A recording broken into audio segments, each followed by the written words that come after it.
Hey there, I'm the Cinephile, and welcome to my first review. Today we're going to have the satisfaction in divulging in one of my favorite movies ever, Fight Club.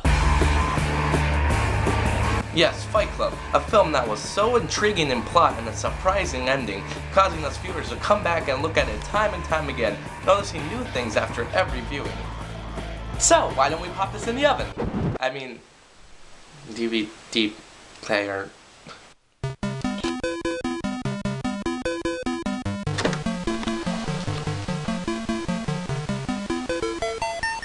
You with me, it's getting better, a little better, all the time. Wait, this is The Cat in the Hat? I'm reviewing a bad movie? How about a good movie? Because there's enough reviewers online who review bad movies. Well, let's think back. While there are a number of people who dislike The Grinch, some like myself have made it a time-honored tradition to view it every year. And since The Cat in the Hat was made because of The Grinch, maybe this will be good. Maybe I should give it a chance. So the film begins with the opening logos becoming the choppy, beautiful look of the Seuss books, teasing us into thinking that this film will be anything as good as the original shorts. As we close in on the town, we can already see how much more colorful this film is compared to the dusty, musty, dirty dump look of The Grinch. The Grinch got everything but the color of the Seuss right in that film. While this film got everything wrong but the color. The credits roll and Alec Baldwin? Just stay on TV where you belong. And Dakota Fanning? The times before blood-sucking vampires became a teenage dream. The film comes to a working place that sells cleaning products, a place that hilariously promotes a failed film released the same year. The boss comes in, and here comes our first problem of the movie. I wanted to thank you. Fired. I beg your pardon? Fired. But I... God, it's like if Howie Mandel was mixed with Trump. Everything is way overacted. Just watch. Your children. Joan, let me make this perfectly clear. If your house is as messy as last time, you're fired! The worst part is, we're not even at the cat yet. And what do we get from this scene? To tell the mother not to have a messy house. Jeez, I wonder what's gonna happen. Oh my god, it's a badly costumed cat. Nope, it's just a failed Breslin actor, Spencer Breslin, who along with Dakota Fanning will be playing our two lead actors. We see that the boy makes a mess of the house to get tools needed to perform a stunt. You are Of about to witness the some sort. Okay, movie. If you want to make a moral about a good person and how being a good person is good, and you're going to show it by doing a journey from a rule-breaking boy to a good boy, make the reasoning of his actions and the actions he commits make sense. I mean, not listening to your mom is one thing, but just making a mess out of the house without good reason and just some weird laziness to cause problems, that makes this character very unlikable. And another thing, how come these two don't like each other? In the book they did, why should they not get along? Jeez, they changed the character so much, I wonder what the cat's like. So we see the boy almost wreck his mom's dress. You are so lucky you didn't ruin this dress. Psh, yes, because that dress is just so vogue. Why did you have to pick today to destroy the house? Yeah, but us boys have gotta be messy, because that's what we're born to be. Knock, knock, knock. Someone lose a dog? Oh no, it's him. The third Baldwin. It's my pleasure, Sally. Anything for my little princess? Oh, I don't want to be a princess. In a constitutional monarchy, Parliament has all the real power. The classic joke of a young feminist. It's so hilariously incorrect. I know how hard it is, Joe. We know how hard you're trying. So yeah, Alec Baldwin is trying to get Conrad in military school because, I don't know, he's a classic jerk boyfriend. To finish this cliche, all we need is the classic ex-boyfriend or the new older role model that the children love for the mom to fall in love with. I think I know how they're gonna change the cat's character now. And one more thing. It's Lawrence, you snot-nosed little son of a wonderful woman who I'm absolutely crazy about. Oh, great. How many more of these almost profanities are they gonna have? After Alec Baldwin leaves with glasses that pop out of nowhere, consistency, we see a guy named Kate walk in, and problem number 826, all these random, no structured jokes. Where's Kate? I'm Kate. He just walks in and never comes back. It's a pointless Grinch cameo that's not even funny. Mom needs to go back to work, so Mrs. Kwan comes to watch the kids. No more big government. Asians are funny. Because I'm white. Mommy, can't I have some rules? No chewing tobacco. Thanks, Mom. You have my word. Oh, it's so painfully forced I can actually feel a knife going in me. Now hey. As the kids hear noises, they mean, oh my god, what is that? Where? It's like a face trying to squeeze through that hair in the bottom of your sink. Ugh. At least the Grinch looked cool and somewhat worked on. This thing is going Wizard of Oz makeup on us. And what does Mike Myers give us?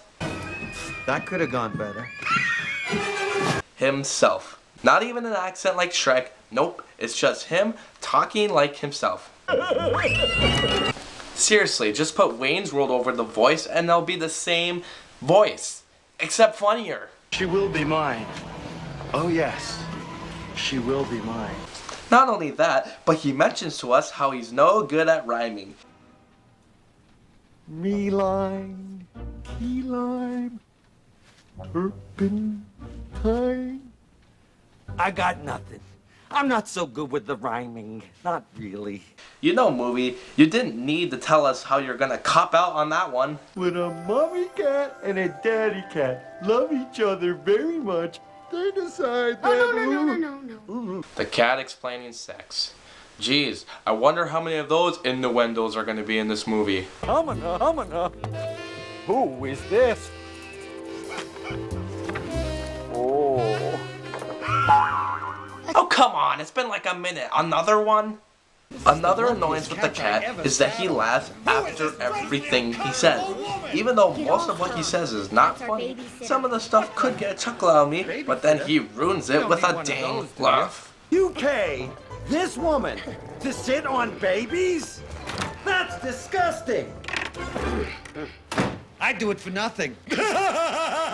Believe me, it'll haunt your dreams.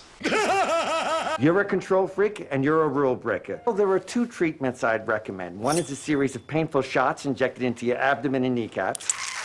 That one, so we can get this movie done faster. Then we get music number. And you'll see that the random joke problem comes back. But not only that, it's mixing the random jokes and destruction together. And what does this all do to the plot? Nothing! Me! Remember the fish? Came home in a baggie, loved me for 2 weeks, and then nothing! Oh, come on. The first thing you're gonna do faithful to the book, and you're gonna pick the Finding Nemo scrap? Ugh, I feel like it's gonna leak off the screen. Hey, Socks! Can it! This cat should not be here. He should not be about. He should not be here when your mother is out. Okay, so after we get Sex Innuendo 3 and 4 out of the way, we continue to see a contract get signed by his lawyers, who will need lawyers after this movie to get their names out of the credits. The kids sign it to ensure lots of, well, I guess what they call fun, and the film continues to, get this, more pointless antics. God, and none of this leads to anything but to show us that, yes, the kids don't know how to have fun, and either does the cat. We get it. There is a reason why 50-page children books can't be hour-and-a-half movies. So after we make fun of rednecks as well, we see that Sally has a vision of her mom's rules. Absolutely no one sets foot in the living room or else. You're fired.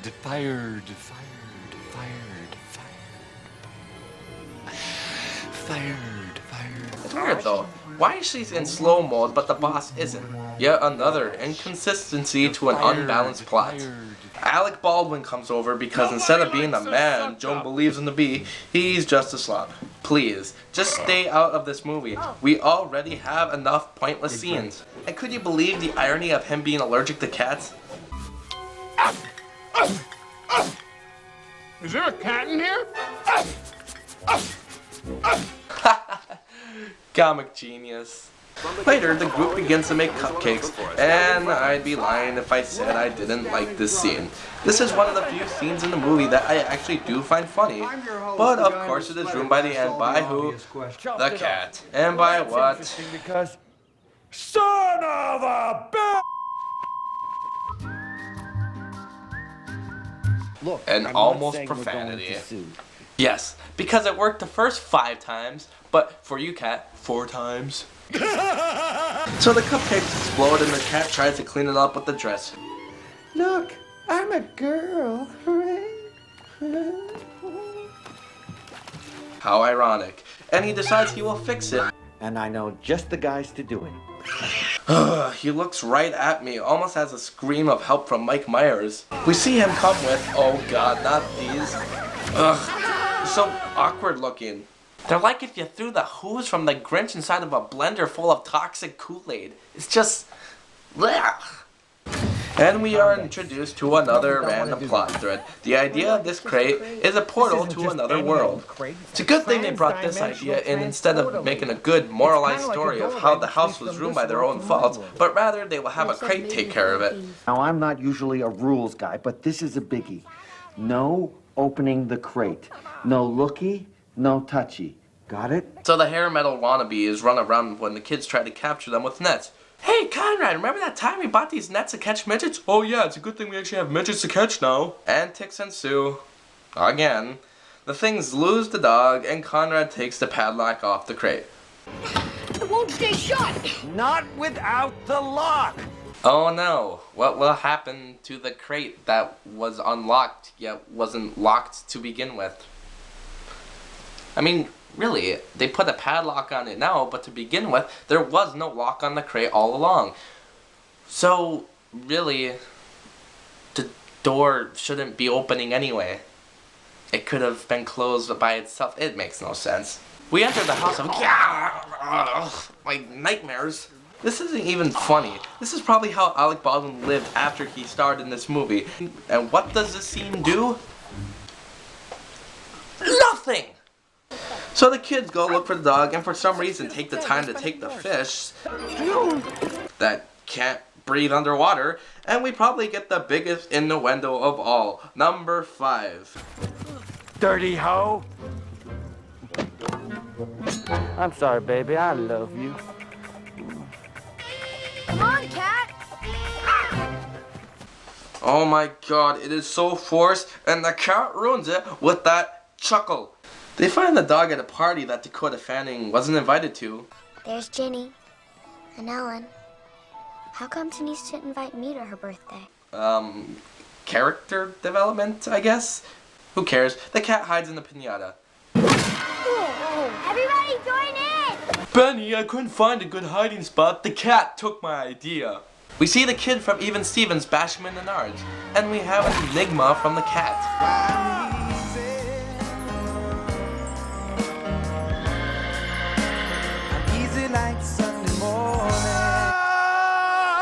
You know, if I got hit in the balls and the first thing I saw was me in a dress, I would be thinking...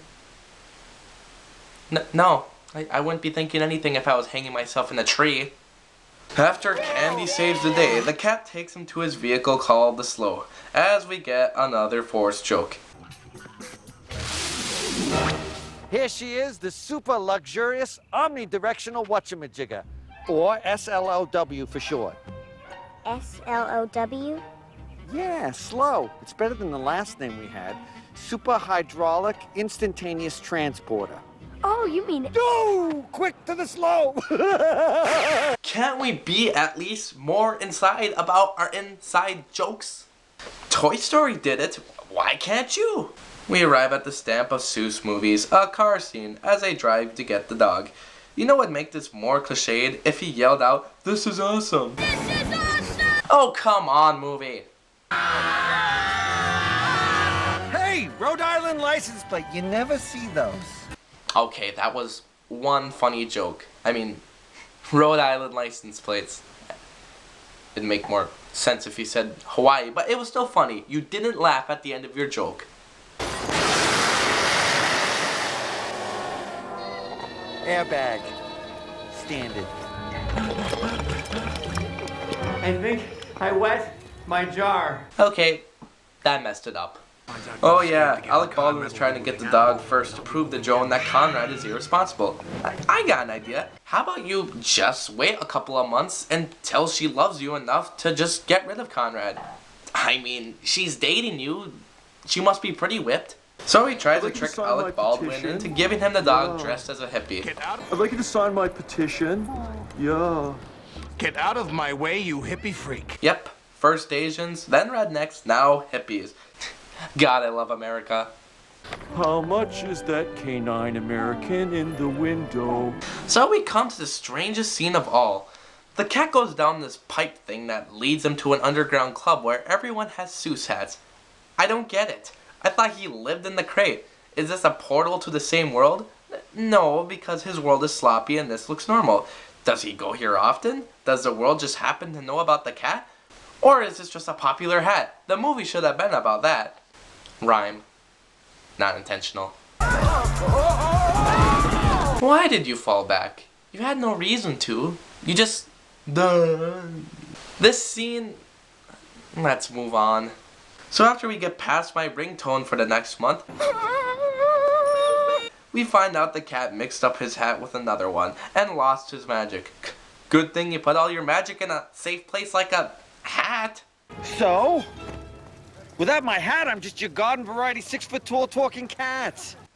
Then we get a moral shoved in our face. This is all my fault. I'm such an idiot. Why do I always have to do the opposite of what I'm supposed to? Thank you, Mr. Breslin. Then they call for the things to distract Alec Baldwin as the narrator suddenly returns. So the race was on to get back home first. Hang on! Consistency.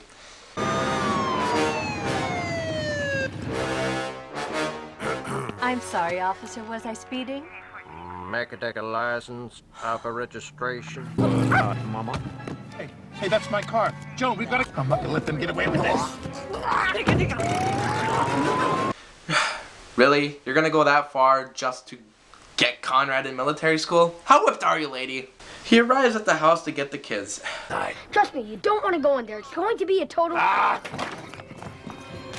Rick? Sally, what happened? Why am I sneezing? Thank you for asking that question.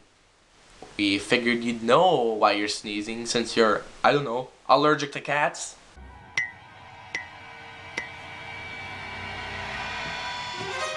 That'd be me. Boo! So he falls into some bad CGI as we see the crate has engulfed the house into a different world. And to be quite honest, this world is kinda bland. I know that's weird to say for this movie, but seriously, all it is messed up walls and goo. Nothing more. It doesn't seem Seuss, it just seems quickly done. So they ride Mrs. Kwan through the world as we see the worst joke in the entire movie. This is amazing! It's like a ride in an amusement park! You mean like at Universal Studios? Cha-ching! And that sums up the movie. Really, really unfunny, unstructurized jokes. Yeah, I get it. It makes fun of promotional plugs in movies. But you did it with your own theme park. So you're still promoting it. So it's kind of contradicting your joke. It's just so bad. So they close the crate and find out the cat didn't lose his hat and that he planned this the whole time. I planned the whole day. What do you mean you planned the whole day? All of it? Yep. The house getting trashed? Yep. Quinn taking Nevins? Yep. Cutting off your tail? Nope. Why are you kids surprised? He mentioned it earlier in the movie. It was plan A. It was his first plan. He told you guys what his plan was. Plan A, mess up a perfectly clean house. Done that. I don't know. But the kids learn their lesson and the cat fixes the house too. Guess the most cliche thing that you can think of.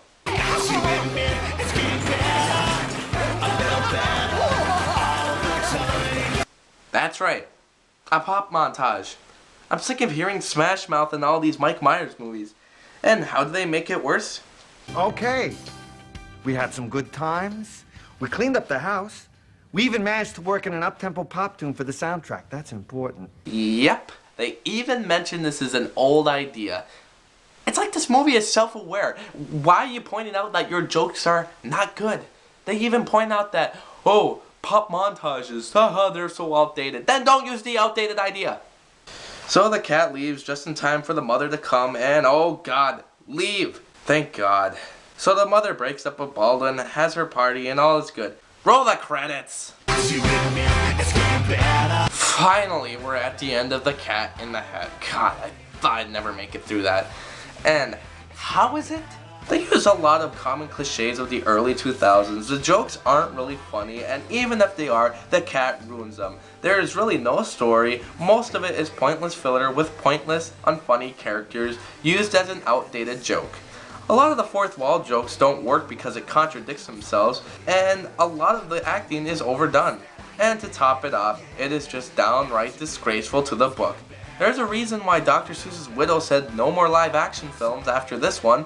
The sex innuendos and the profanity inside jokes are just forced, and they just ruin what could have been an okay children's film. I heard there were intentions for a sequel, but that'd be like watching a toaster do stand-up for a second time around. But how does it hold up with me? Well, I did like it as a kid, but I have grown to see all the problems it has, and it really isn't the worst film ever. It just happens to be so rude to the original work it's based upon. It would have been funny as an SNL parody. Heck, they even got Alec Baldwin. And I will give credit to Mike Myers. He, like Jim Carrey, is doing a pretty good job to make the audience see what the costume intends. But like Roger Ebert said, we shouldn't be putting pounds of makeup on these guys. They're too funny actors. We don't need tons of makeup to cover up what's good about them. And Mike Myers just happens to play the character very unfunny. It's rare for Mike Myers not to be funny. He just didn't hold up this movie as well as Carrey did for The Grinch. But one upside, they didn't use the cliche of the mother getting with the ex-husband or the role model. God, I mean, she would have gotten with the cat. That was the role model. If they got together, imagine what the kid would look like. Well, probably just a smaller version of the cat. I mean, he is half human, half cat already. What happens if you do a half human, half cat with a full human? I wonder... whatever. Well, that was the first Cinephile review. I hope you enjoyed, and see you soon.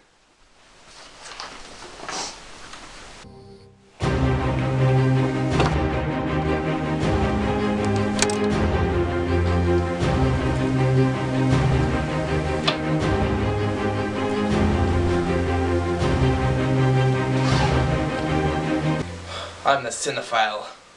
Let's do this.